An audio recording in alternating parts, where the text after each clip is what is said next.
السلام عليكم. بنرجع مرة تانية لقصة شو والقدرات الخارقة واللي بدأت تظهر عند ناس كتير في المدينة، وده اللي سبب خطورة كبيرة على الناس اللي لسه القدرات الخارقة ما ظهرتش عندهم. وفي الوقت ده بيظهر شبكتين، شبكة الأرض وشبكة السماء، والاتنين بيحاولوا يسيطروا على العالم في الفترة الحرجة دي. كده تمام؟ ركز بقى معايا، اذكر الله وصلي على النبي. اللهم صل وسلم وبارك على سيدنا محمد وعلى آله وصحبه أجمعين. لحظة قبل ما نبدأ، في حاجة عاوز أقول لكم عليها. ما شفتوليش قبل كده لينك انستجرام أو فيسبوك؟ الصراحة ما كانش عندي شغف اني احطهم، كنت مركز بس كل اهتمامي على القناة. ودلوقتي هسيب لك حساب الانستجرام بتاعي تحت في الديسكريبشن، تعال هناك برد على كل اخواتي. ويلا بينا نكمل. بنرجع لشو واللي بيتفرج على فيديو لمجموعة اشخاص بيهاجموا قوات الشرطة، وبيقول له جيانج ان قوتهم تقريبا من الدرجة دي، وهم خارجين من المدرسة بيعرفوا ان ساو نيشينغ هو الطالب المتميز في المدرسة، وده بسبب ان قوته وصلت للدرجة ايه. وفي نفس الوقت بتكون سيو كينج خارجة من المدرسة وبتبص على شو، وبعد كده بتكمل طريقها، بس بيكون شو معجب بيها، بس برضه للاسف ما بيعرفش يكلمها. ولما بيرجع البيت بيلاقي ان السيد ليه شرح لاخته شياو منهج الفلك والجغرافيا، وكان اتفاقهم ان هو هيشرح لها مقابل انه يتدرب معاه على المبارزه بالسيف. وبعدها بيجيب له اللبس بتاعه وبيقول له انت لازم تلبس اللبس ده دايما، وحكى له عن شوش ويجان واللي بيكون واحد من شبكه السماء، بيكون عاوز ينقل الثلاث تعليمات الخاصه بالطاويه للمبارزين المتميزين، وقال له انا هعلمك النهارده ان اي حاجه في العالم تقدر تقطعها. وبيمسك ورقه وبيشغل قدرته السحريه عليها، وساعتها بيقطع التلج اللي قدامه، وبعدها بيجيب السيف الخشبي وبيديه لشو، وبيفضل يدربه عليه. وبيقول رغم ان شو ضعيف لكن موهوب، وهو داخل في تحدي قصاد نفسه انه ينمي الموهبه دي. وبعد ما بيخلص تدريب بيقعد يتكلم معاه وبيساله اذا قدر يوصل لقوه كبيره، هل ساعتها هيوافق انه ينضم لفريق معين، وهل هيقدر يستولي على منصب كبير عشان يساعد الناس. فرد شو عليه وقال له كل اللي انا عاوز اعمله اني اعيش حياه هاديه، واني اقدر اعتني باختي شياو. فقال له ان الحياه مليانه ناس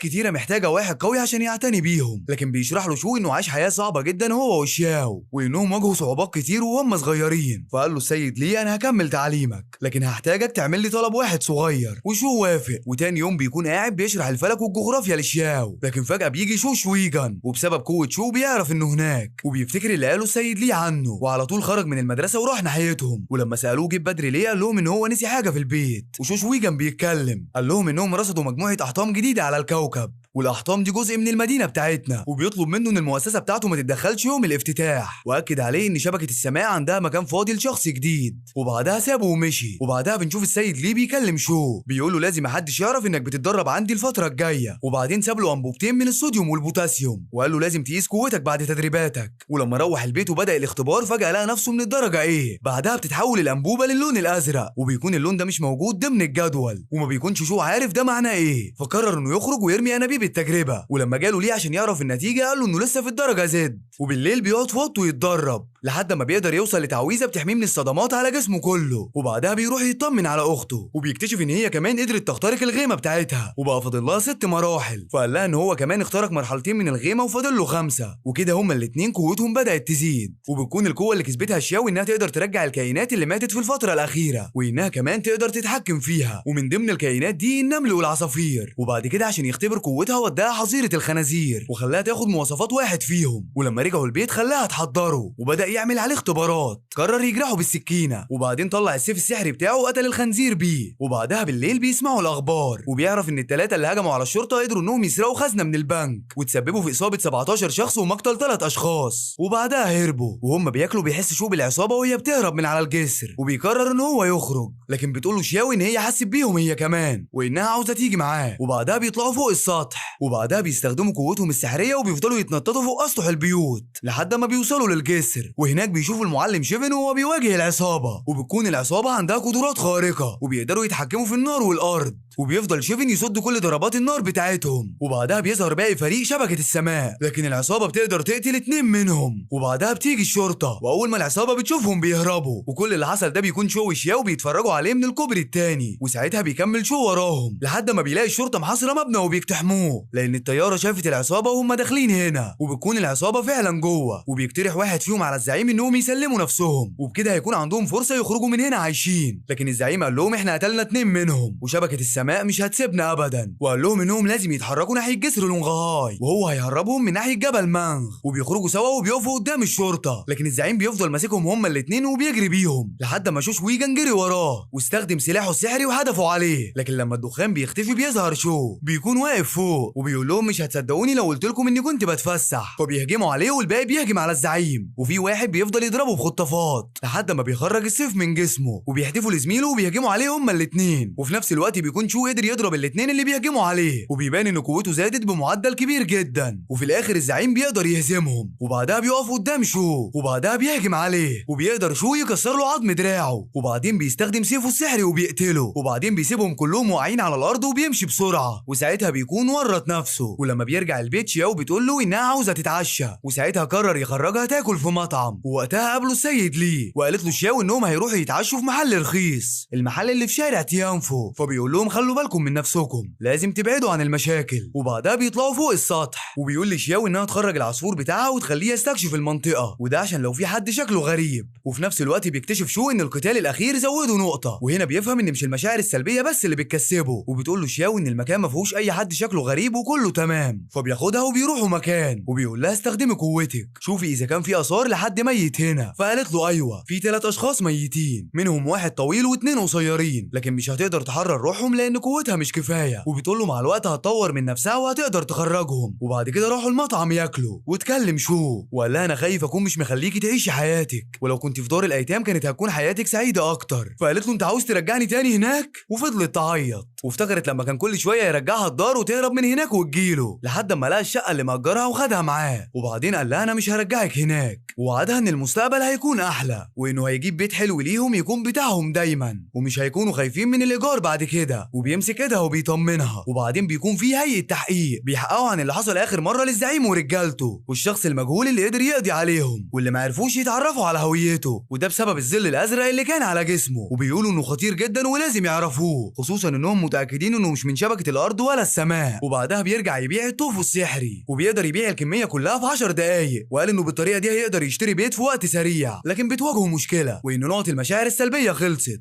وهو مضطر انه يجمع على الاقل 1000 نقطه كل يوم. وبعدها بيظهر راجل مجهول، وبيكون بيسرق واحده وهي نايمه، وبياخد كل الفلوس اللي كانت عيناها في الدولاب وبيهرب. وبنرجع مرة تانية لشياو واللي بتصحى من النوم بالليل وبتروح تخبط على شو، وبتقول له ان هي عندها مفاجأة ليه. ولما فتح الباب اتفاجئ انها قدرت تجسد جسم الزعيم اللي قتله من يومين، وقدرت كمان تتحكم في كل حركاته. واول ما بيشوفه بيتخض، وبيقول لها دي مش مفاجأة ده كابوس، واكد عليها ان هي ما تقولش لحد على قدراتها. وقالت له كمان ان هي قدرت توصل للذكريات بتاعته وشافت القتال اللي كان بينهم، وقالت له كان واضح انك قوي جدا. وقالت له كمان ان هي عرفت مكان الفلوس اللي كان مخبيها مع العصابة، وانها موجودة فوق التل اللي في المدينة. وقالت له يلا بينا نروح ناخد الفلوس لانها مش كمية قليلة. فرد عليها ان الفلوس دي مسروقة، وحتى لو وصلنا لها لازم نسلمها للشرطة. لكنها حاولت تفهمه ان الفلوس دي ممكن يشتروا بيها البيت اللي هم عاوزينه، ومش هتكون مضطرة ابدا انها ترجع لدار الايتام تاني. لكنه اصر على رأيه وقال لها احنا مش هنشتري بيت بفلوس مسروقة، ولازم نرجعها للشرطة. بس المشكلة هنعمل كده ازاي في نفس الوقت اللي احنا مش عاوزين حد فيه يعرف قدراتك؟ وفي الاخر قال لها لازم تدخلي تنامي دلوقتي، وبكرة الصبح هنشوف هنعمل ايه. والصبح بيروح المدرسة وبيقابل زمايله واللي لسه قوتهم الخارقة ما ظهرتش، وبيكونوا عاوزين ينضموا لمدرسة المعلم شيفن. وبيسمعهم شو وبيقول لهم انا مش عارف اللي لسه ما ظهرتش عندهم القوه الخارقه عايشين ازاي. وده طبعا ضايقهم جدا، وهو خد من ورا زعلهم ده نقط كتير. وبعدها بيروح يقف جنب جيانج واللي بيقول له انت كده مش هيكون ليك صحاب كتير في المدرسه. فقال له ان دي حاجه مريحه، لا حد هيضايقك ولا حد هيزعلك. وبعدين سالوا عن الزعيم اللي مات من يومين، واذا كان عنده فكره انه ممكن يكون مخبي اي حاجه في مكان. فقال له جيانج ان دي تبع هيئه التحقيق بس، وهو سمع انهم ممكن يرجعوه لو عنده مواد مضاده للجسيمات. وما فهمش شو تطلع ايه المواد دي. فقال له ان العالم دايما بيتغير، وفي طاقه دلوقتي لاعاده الاموات واللي بيسموها عاده الطاقه الروحيه. لحظه واحده، وحدوا الله كده يا حبايبي وصلوا على الحبيب. اعاده الاموات والطاقه الروحيه كل دي حاجات فيستك، مجرد قصه ملهاش اي علاقه بمعتقداتنا، والحمد لله احنا مسلمين وموحدين بالله. يلا بينا نكمل، وما تنساش تصلي على النبي. وورى على التليفون اعلانات لبعض النباتات واللي بيكون سعرها كبير جدا، وقالوا ان الارض دي مسميينها الارض المباركه لان فيها طاقه روحيه عاليه جدا، ولسه هيئه التحقيقات ما قدرتش توصل لمصدر الطاقه دي لحد دلوقتي. فسالوا شو اذا كان في حاجه اغلى من الطاقه الروحيه دي. فقال له ان في حاجه اسمها احجار روحيه، ودي بتكون اغلى بكتير منها، وبعدها بيتجمع كل فصول المدرسه في الحوش، وده عشان المدير الجديد بيكون عاوز يقول لهم خطاب. وبيظهر ان المدير الجديد اسمه لوبي شاو، وان هو نفس الشخص اللي كان بيسرق البنت اللي كانت نايمه. لكن لما بيشوف الطلبه بيقول للشيفن ليه ما طلعوش الفصول بتاعتهم. فقال له انهم مستنيين منه كلمه يقولها لهم. فقال له ان هو نسي الفلوس بتاعته في قسم الشرطه ولازم يرجع يجيبها. لكن رد شو وقال له ممكن تبعت حد غيرك يجيبها، فاضطر ساعتها يقول لهم خطاب وما كانش عارف يقول لهم ايه، بس اكد عليهم انهم لازم يذاكروا كويس وطلعهم الفصول تاني. والصراحه كان خطاب ملوش اي لازمه. وبالليل بيقابلهم في فصل الطلاب اللي عندهم قدرات خارقه، وقال لهم انتوا حاليا طلبه في شبكه السماء، وفي يوم من الايام هتكونوا منها وهيكون عندكم مهمات لازم تنفذوها، وانه من دلوقتي هو رئيسهم المباشر. وقال لهم عن العصابه اللي اتقتلت من يومين، وسالهم اذا كان في حد فيهم يقدر يواجههم لو لسه عايشين. وبعدين كمل كلام وقال لهم ان كان في شخص مجهول، شخص كان عليه ظل لونه ازرق، والشخص ده قدر انه يهزم العصابه لوحده، ولو حد يعرف هو مين او مكانه فين يبلغنا في اسرع وقت. لكن شو بيكون متوتر وما بيكونش عنده الجرأة انه يقول لهم ان هو الشخص ده. وبعدين المعلم شيفن بيتكلم، بيقول لهم انه هيفرق عليهم الاحجار الروحيه مقابل درجاتهم كل شهر، ولما بيخرج من المدرسه بيقول لجيانج انه عاوز يبيع الاحجار الروحيه دي وانه عاوز يعرف سعرها. فقال له ازاي هتبيعهم؟ دول يعتبروا مستقبلك في شبكه السماء. فقال له انه محتاج فلوس ولازم يبيعهم. فقال له لا مش هينفع، شبكه السماء بتمنع بيعهم، وكمان بيكون عليهم ارقام سريه. لكن برضه هسالك في السوق السوداء، لان القطعه الواحده ممكن تتباع ب 100,000 يوان. واتصل بواحد يعرفه في السوق السوداء وعرض عليه بيع الاثنين ب 240,000. وساعتها شو وافق وسلم الحجرين لجيانج وقال له بعت لي الفلوس. فساله انت مش خايف اني اخدهم وامشي؟ فقال له احنا اصدقاء وانت اكيد مش هتضحك عليا، وسابه ومشي. واثناء ما هو راجع للبيت بيعدي على مكان كان قاعد فيه زمان. ساعتها كان قاعد سعان ومش معاه اي فلوس ولا اكل، وبيقول لنفسه ان شياو لو عرفت انه ممكن يكسب 240,000 يوان هتكون مبسوطه جدا. وفي نفس الوقت بيكون شياو بتذاكر مع السيد ليه، لحد ما بيلاقوا لو بيشاو خارج من بيته وبيسالوا انت بتعمل ايه هنا؟ فقال له ان هم شافوا مجموعه هياكل عظميه فوق الجبل اللي في المدينه، وبيتوقعوا ان هم ممكن يكونوا جثث لمحاربين من الدرجه الثالثه. وقال له ان في حاجه مهمه تانية، وان الراجل اللي قتل زعيم العصابه من يومين طلع بيقدر يستخدم السيف بنفس طريقتك. فبيقول له ان المؤسسه بتاعته ما بتتدخلش في اي حاجه خاصه بشبكه السماء، ولو انت شاكك ان الراجل ده من رجالتي فانت غلطان. فرد عليه ان دي مجرد ملحوظه حب يقولها له وسابه ومشي. وفي نفس الوقت بيكون السيد ليه فكر في الشخص اللي قتل الزعيم واللي بيقدر يستخدم السيف، وبيكون شاكك انه ممكن يكون حد من رجالته عمل كده من وراه. وبعدها بيرجع شو البيت وبيقول لاخته ان هو قدر يجيب فلوس، وكمان جاب لها تليفون هديه، وانه بكره هيروح لصاحب البيت ويشتريه منه. وبتكون شياو مبسوطه جدا ومش مصدقه، وان اخيرا خلاص هيكون عندهم بيت ومش هترجع دار الايتام ابدا، وبتحضنه وبتفضل تعيط. وتاني يوم بيكون شو بيبيع التوفو لحد ما لو بيشاو بيجي يشتري منه، لكن لما عرف انه طالب عنده قال له هاخدها مجانا، ولو احتجت حاجه في المدرسه قول لي على طول. الصراحه باين عليه راجل بجح، وفي واحد من اللي واقفين قال له انه شو يتيم وبيصرف على اخته وعيب عليك اللي انت بتعمله ده. فساعتها عيط واداله 100 يوان وقال له انا اسف ده اعتذار مني ليك، ولو احتجت اي حاجه في المدرسه تعالى لي برضه، وسابه ومشي. وبعدها بيجي اتصال لشو وان افتتاح الاحطام هيكون بكره، وان الاتوبيس هيمشي بكره الساعه 7 الصبح ومش مسموح بالتاخير. فبعت رساله لشياو وقال لها انه مش هيجي البيت يومين بسبب المدرسه. ويا ترى ايه اللي هيحصل بعد كده؟ شو قوته بتزيد، قرب يوصل لحلمه وان قوته تعادل قوه ملك الشياطين. متحمس جدا عشان عاوز اعرف ايه اللي هيحصل بعد كده، واكيد انت متحمس زيي. فيلا انت مستني ايه؟ انزل تحت اتاكد انك مشترك في القناه، وتاكد كمان انك مفعل زر الاشعارات، وده عشان تكون اول واحد يشوف اي فيديو جديد ينزل على القناه ان شاء الله. وطبعا مش هننسى اهم حاجه، اذكر الله وصلي على النبي. اللهم صل وسلم وبارك على سيدنا محمد وعلى اله وصحبه